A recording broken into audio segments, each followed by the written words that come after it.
ദീപക് ധർമ്മടത്തിലേക്കാണ്. ദീപക്, നിലമ്പൂർ ഇതുവരെ കാണാത്ത തരത്തിലൊരു ആവേശമാണ് ഇപ്പോൾ നമ്മൾ അല്പസമയം മുൻപ് കണ്ടുകഴിഞ്ഞത്. കഴിഞ്ഞ ദിവസങ്ങളിലെല്ലാം തീപാറുന്ന പ്രചാരണ യുദ്ധമാണ് നമ്മൾ കണ്ടുകൊണ്ടിരുന്നത്.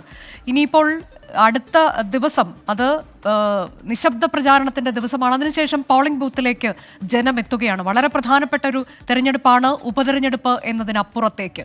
എങ്ങനെയാണ് മുന്നണികൾ കരുത്തു കാട്ടിയത് ഈ കലാശ പോരാട്ടത്തിൽ, കലാശക്കൊട്ടിൽ? അനുജ, ഈ ആകാശ ദൃശ്യത്തോളം പരപ്പുള്ളതായിരുന്നു പ്രചരണം. ഞാൻ നേരത്തെ പറഞ്ഞതുപോലെ ചാലിയാറിന്റെ പരപ്പും അതുപോലെ തന്നെ നിലമ്പൂർ തേക്കിന്റെ കാതലുമുള്ള ഉള്ളടക്കമുള്ള പ്രചരണമായിരുന്നു കഴിഞ്ഞ 25 ദിവസം നമ്മൾ കണ്ടത്. ആ 25 ദിവസത്തെ പ്രചാരണത്തിന്റെ ഏറ്റവും ഉച്ചസ്ഥായിയിലെത്തിയുള്ള കൊട്ടിക്കലാശമാണ് അല്പം മുൻപ് 6 മണിക്ക് പിന്നിട്ടത്. 3 മുന്നണികൾ ഒപ്പം PV അൻവർ. ഈ തട്ടകം നിറഞ്ഞാടി കളം പിടിക്കാൻ വേണ്ടിയുള്ള വലിയ പ്രചരണം.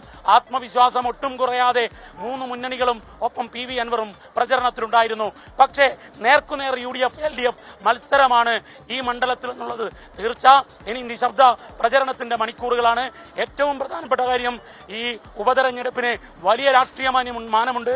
കേവലം 8 മാസത്തേക്കുള്ള ഒരു MLA തിരഞ്ഞെടുപ്പ് എന്നതിനേക്കാൾ അപ്പുറത്തേക്ക് ഒരു ഭരണ തുടർച്ചയ്ക്കുള്ള തിരഞ്ഞെടുപ്പ്, മറ്റൊന്ന് ഭരണവിരുദ്ധ വികാരത്തിന്റെ ടെസ്റ്റ് ഡോസ്. അങ്ങനെ നോക്കുമ്പോൾ ഈ നിലമ്പൂർ ഉപതെരഞ്ഞെടുപ്പ് കൃത്യമായി രാഷ്ട്രീയ അംഗത്തട്ടിലെ ഒരു ടെസ്റ്റ് ഡോസ് തന്നെയാണ്, ഒരു പരീക്ഷണമാണ്. വരാൻ പോകുന്ന നിയമസഭാ തെരഞ്ഞെടുപ്പ്, അതിന് തൊട്ടു മുമ്പുള്ള പഞ്ചായത്ത് തെരഞ്ഞെടുപ്പ്, ആ തെരഞ്ഞെടുപ്പുകളുടെ ഒരു ടെസ്റ്റ് കേസായി നിലമ്പൂർ മാറുന്നു.